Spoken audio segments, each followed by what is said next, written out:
Bismillahirrahmanirrahim. Assalamualaikum warahmatullahi wabarakatuh. Salam sejahtera dan selamat pagi untuk kita semuanya. Sebelumnya perkenalkan, nama saya Elva Susanti SPTMM.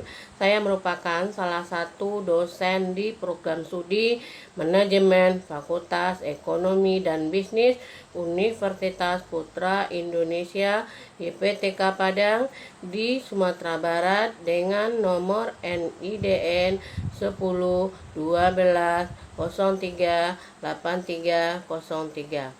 Pada kesempatan ini, izinkan saya untuk menyampaikan pernyataan diri dosen dalam unjuk kerja Tridharma Perguruan Tinggi atau yang disebut dengan PDD UKT PT di bidang pengajaran. Adapun tujuan dari penyampaian ini adalah sebagai salah satu persyaratan untuk mengikuti sertifikasi dosen pada tahun 2025. Baiklah, pada kesempatan ini saya akan menjabarkan salah satu mata kuliah yang saya ampu, yaitu mata kuliah Manajemen Strategis. Mata kuliah Manajemen Strategis ini merupakan salah satu mata kuliah wajib bagi jurusan manajemen di semester 4 dengan bobot 3 SKS.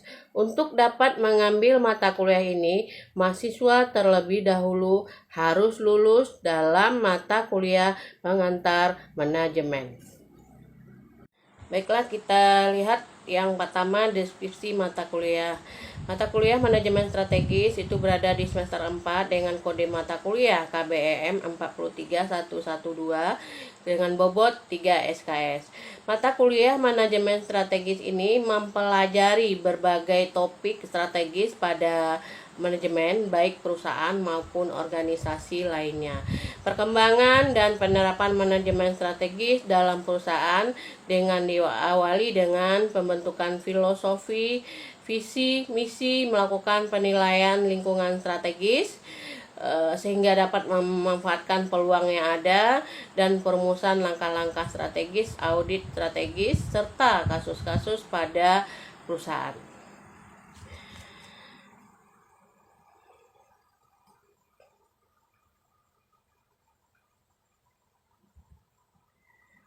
Adapun capaian pembelajaran mata kuliah atau CPMK dari mata kuliah Manajemen Strategis, yaitu yang pertama, mahasiswa mampu menjelaskan dan menganalisis isu-isu terkini yang berkaitan dengan manajemen strategis.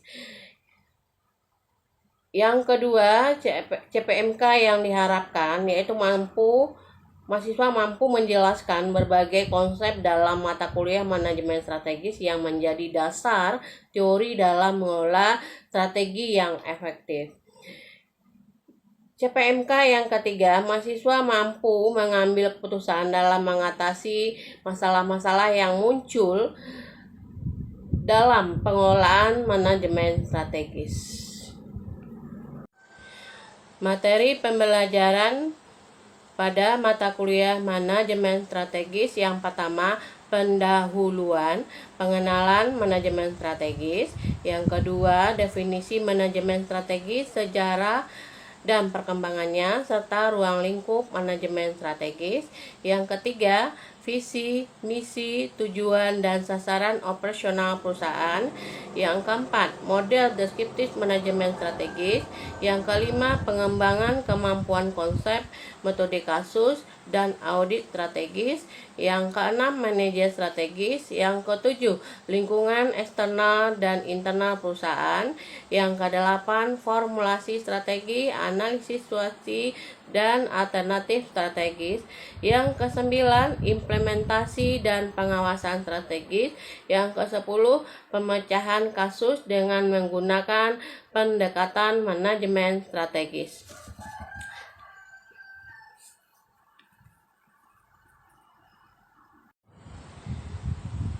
Adapun buku referensi yang saya gunakan dalam mata kuliah ini adalah yang pertama, Manajemen Strategis, pengarangnya Agustinus Triwahyudi. Yang kedua, Manajemen Strategis oleh W.F. Rudd. kemudian manajemen strategis oleh Hargo Utomo, yang keempat buku-buku manajemen strategis lainnya yang mendukung untuk proses pembelajaran.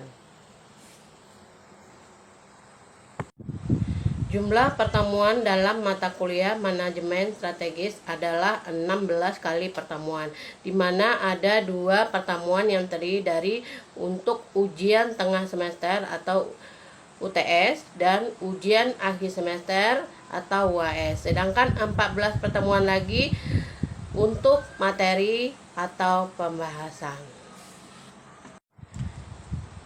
Adapun metode pembelajaran dalam mata kuliah manajemen strategis adalah DIA, Delivery Interaction Assessment. Model pembelajaran pada mata kuliah ini yang saya gunakan yaitu cooperative learning, diskusi, penugasan atau assessment.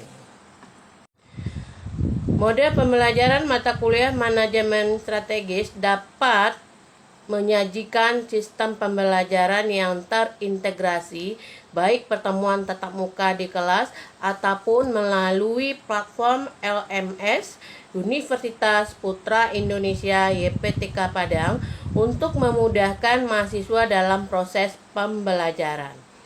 Media pembelajaran yang digunakan pada mata kuliah ini adalah yang pertama perangkat lunak, di mana perangkat lunak yang digunakan yaitu e-study, Zoom meeting atau Google Meet. Yang kedua perangkat keras. Perangkat keras yang dapat digunakan yaitu laptop, LCD atau proyektor. Adapun sistem penilaian pada mata kuliah manajemen strategis ini akan saya lihat dari kehadiran 15%, tugas kelompok terdiri dari 10%, tugas individu terdiri dari 10%, sedangkan untuk ujian tengah semester terdiri dari 30% dan untuk ujian akhir semester terdiri dari 35%. Demikianlah video pemaparan saya mengenai mata kuliah yang saya ampu, yaitu manajemen strategis. Berikut cuplikan video pembelajaran saya di kelas dengan mata kuliah manajemen strategis. Selamat menyaksikan.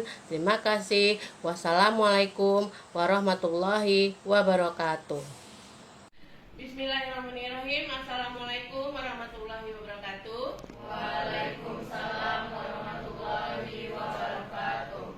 Selamat pagi semuanya. Pagi, Bu. Apa kabarnya hari ini? Baik. Alhamdulillah sehat ya. Oke, baiklah kita mulai dulu. Kegiatan kuliah kita diawali dengan berdoa. Berdoa mulai.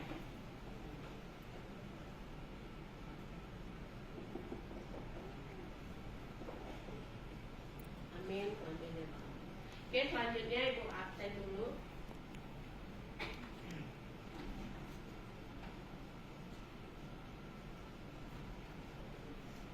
Naswa, Stevi, Muhammad Rizky, Rahmat Sukri, gak ada ya. Adinda gak ada.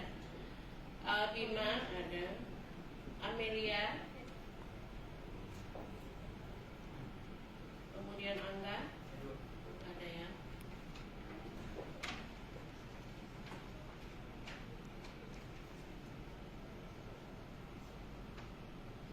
Kemudian Dina, Iza, kemudian Indah,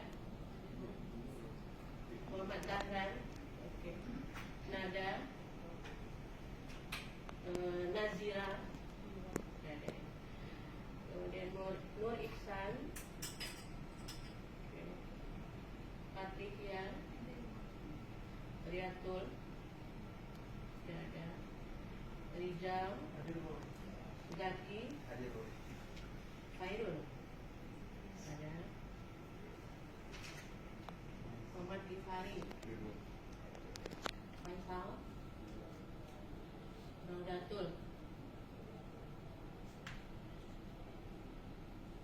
kemudian Rizky, Eva,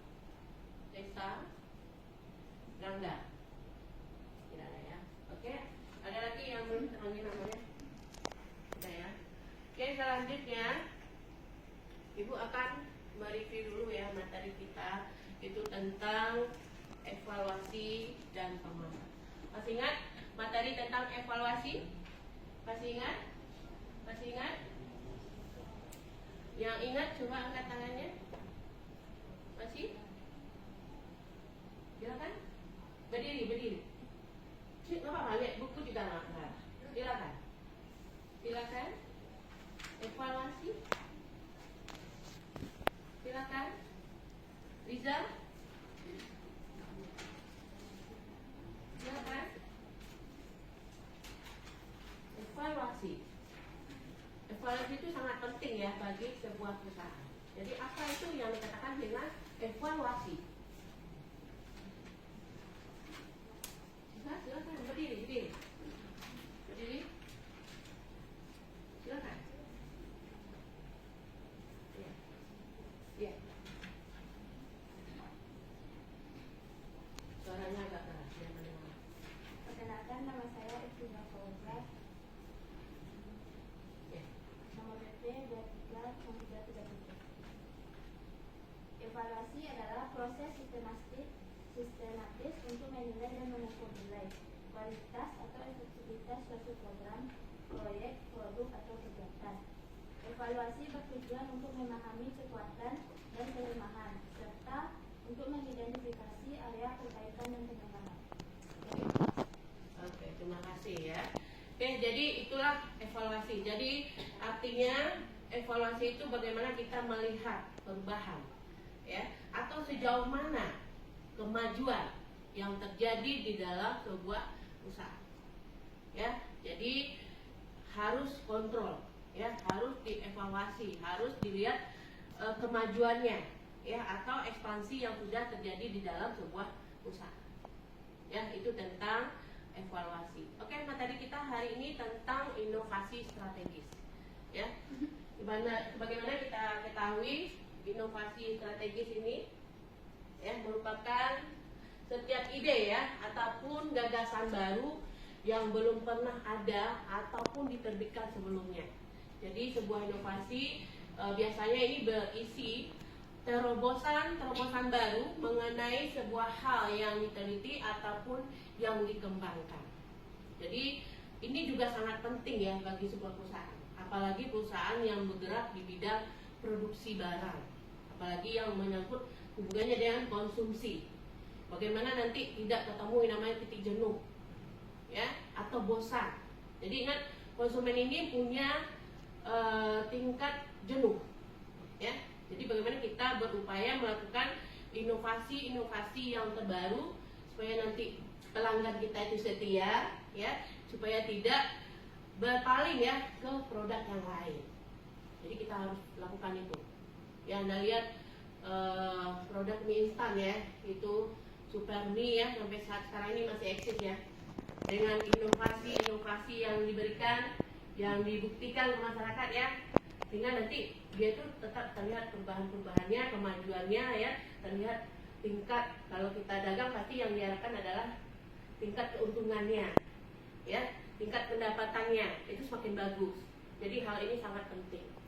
Jadi kita selalu berupaya untuk melakukan hal-hal yang terbaik ya, untuk terus meningkatkan keyakinan konsumen gitu ya. Nah, supaya nanti konsumen itu bertahan gitu.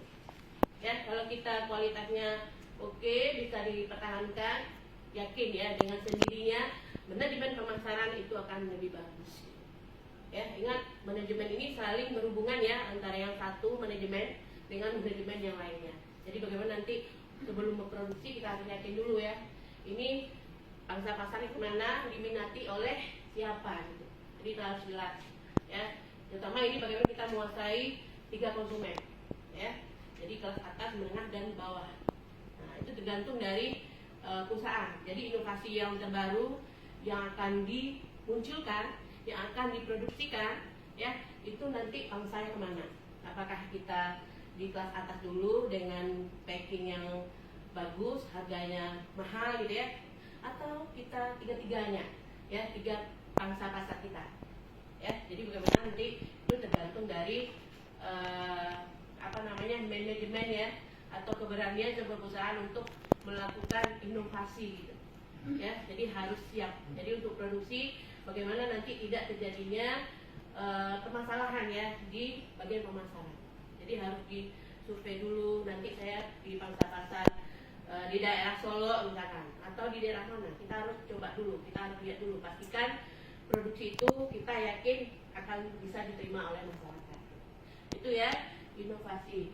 Nah, inovasi ini terlihat ya ciri-cirinya. Ini ada khasnya ya, itu kemudian ada baru, terencana, kemudian memiliki tujuan ya.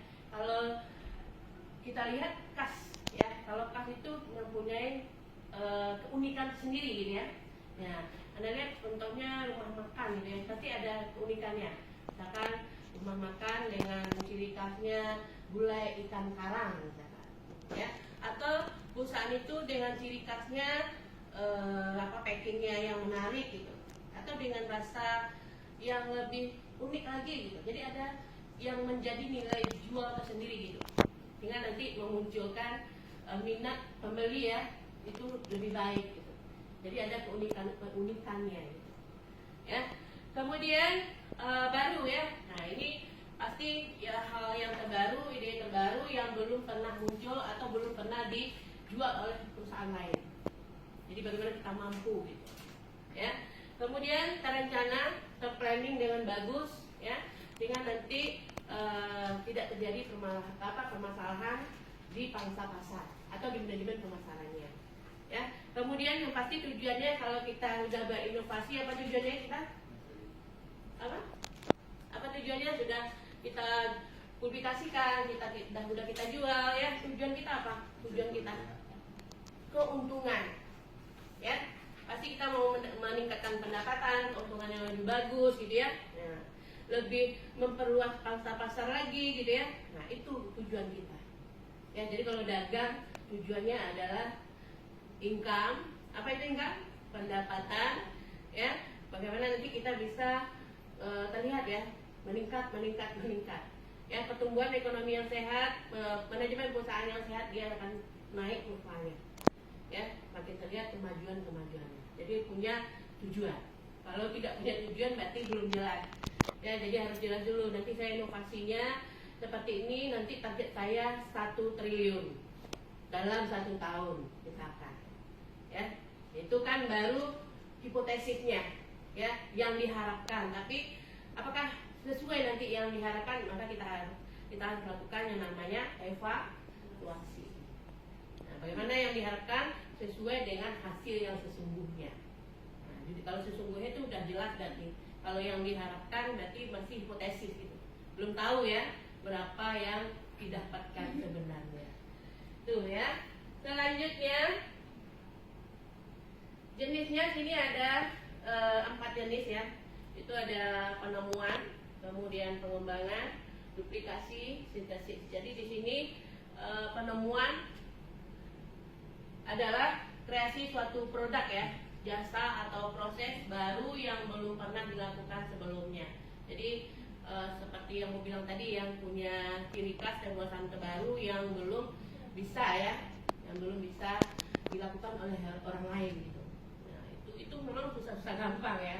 Jadi bagaimana kita terus selalu mempunyai skill ya, mempunyai keahlian apa ya yang bisa nanti kira-kira saya pasarkan lagi produknya. Apa sih yang dibutuhkan oleh masyarakat sekarang? Udah banyak ya produk-produk gitu ya, artinya sudah bisa ya membuat dari pemenuhan kebutuhan masyarakat itu sudah bisa terpenuhi. Nah, sudah bisa terpenuhi, apa kira-kira yang belum bisa didapatkan oleh konsumen? Itu yang harus kita lakukan ya.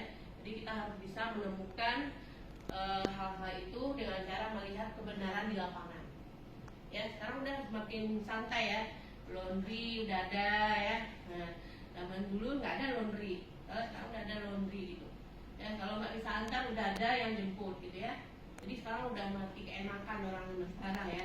Yang dipikirkan orang sekarang adalah bagaimana nanti bisa mendapatkan uang gitu ya. Dengan adanya uang dia bisa membuatkan kepuasan yang ingin diharapkan gitu. Nah, ya, jadi itu yang terlihat. Kemudian pengembangan itu adalah suatu produk jasa atau proses yang sudah ada. Konsep seperti ini menjadi aplikasi ide yang telah ada ya, berbeda ya. Jadi di sini bagaimana nanti kita bisa lebih mengembangkan. Kalau udah ada hal terobosan baru, bagaimana kita bisa lebih kembangkan, bagaimana kita lebih modifikasi, bagaimana kita lebih bisa mewujudkan ya hal-hal yang lebih baik lagi ya, hal yang otomatis tidak mengurangi dari kualitas ya, jadi membuat pengembangan lebih bagus. Jadi kita harus berkembang terus gitu ya, supaya nanti kepercayaan terhadap publik atau masyarakat atau konsumen itu dengan sendirinya muncul gitu. Jadi kita harus bisa mengembangkan ya, jadi nggak perlu lagi promosi, nggak perlu lagi iklan ya, cukup dengan pengembangan, buktikan secara real ke konsumen ya, itu yang perlu. Kemudian duplikasi, ini peniruan ini udah banyak ya. Apa contohnya? Anda lihat sekarang KFC ya, udah ada yang kaki lima ya, kemudian yang Ciko, apalagi donat gitu ya, udah banyak ya, udah banyak duplikasinya. Jadi bagaimana nanti dari segi kualitas juga nggak kalah saing ya. Kita beli ayam yang Presto, kemudian kita beli ayam apa lagi Debesto gitu ya, nggak kalah saing gitu ya. Nah, sama-sama ayam juga ya, padahal rasanya juga sama gitu, tapi masih banyak duplikasi gitu. Jadi bagaimana nanti kita bisa tetap tetap bersaing gitu ya, tetap bisa bertahan. Kemudian sintesis, itu perpaduan konsep dan faktor yang sudah ada menjadi formulasi baru. Jadi kita formulasikan lagi, kita olah lagi ya, bagaimana nanti bisa lebih baik lagi ke depannya ya. Kemudian selanjutnya apa sih manfaatnya? Nah, untuk meningkatkan kualitas, kemudian mengurangi biaya tenaga kerja ya. Jadi kalau dengan teknologi yang bagus, jadi untuk biaya tenaga kerja akan bisa berkurang ya, cukup dengan teknologi saja dengan membatasi sumber daya manusia ya. Anda lihat sekarang udah canggih ya teknologi untuk mengantarkan makanan ke konsumen, udah ada robot sekarang ini ya, artinya mengurangi biaya tenaga kerja. Jadi itu inovasi di negara-negara maju ya, yang sudah dilakukan oleh sebuah restoran gitu ya, itu yang dilakukan untuk mengurangi biaya tenaga kerja. Kemudian untuk menciptakan pasar baru, memperluas jangkauan produk gitu ya. Kemudian bisa mengurangi kerusakan lingkungan hidup, untuk mengganti produk atau pelayanan yang telah ada, kemudian untuk mengurangi konsumsi penggunaan energi, dan untuk menyesuaikan diri dengan peraturan.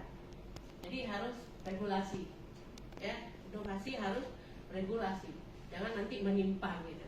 Jadi berjalan di koridornya, berjalan di relnya ya, supaya nanti bisa apa yang ditargetkan itu bisa tercapai. Oke, lanjut.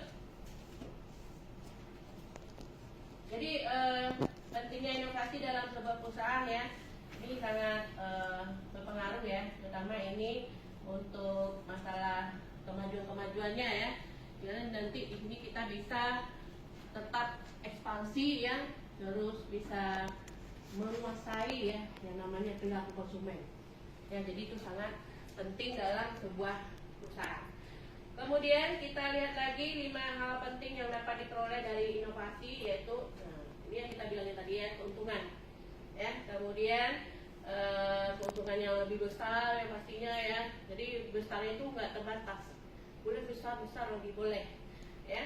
Kemudian menarik animo masyarakat, bagaimana nanti kita semakin bisa membuat konsumen itu mati penasaran gitu ya. Anda lihat dari iklannya, contohnya mie wow spaghetti ya. Sekarang zaman dulu kan mungkin di tahun 2024 wow spaghetti ini kategori yang nggak diminati lah ya. Sekarang dengan harganya yang murah ya, yang murah meriah, itu bisa ya, kalangan bawah juga bisa makan spaghetti gitu ya. Itu salah satu bentuk inovasi dalam produk ini gitu ya.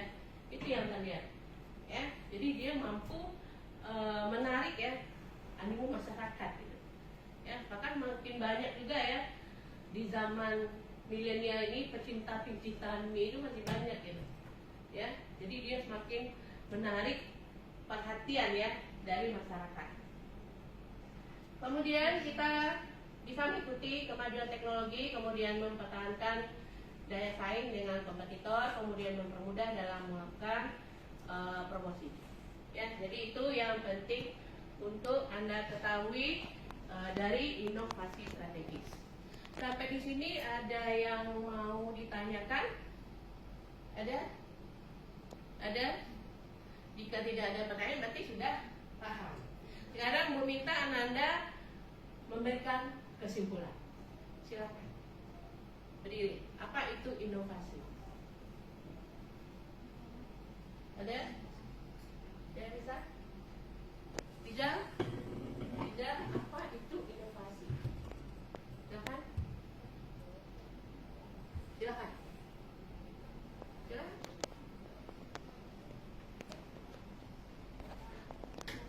Oke, Patricia.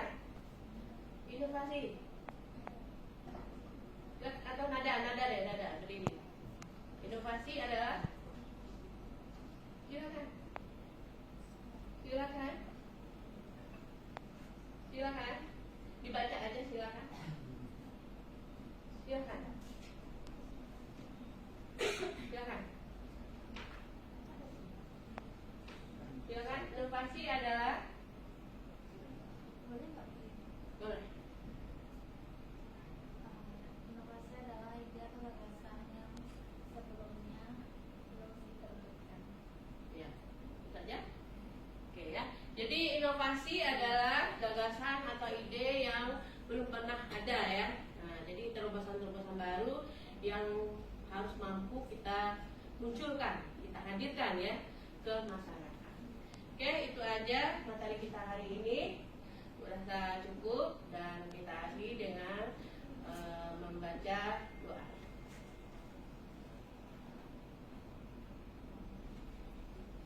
Amin, amin ya rabbal alamin. Terima kasih. Assalamualaikum warahmatullahi wabarakatuh. Waalaikumsalam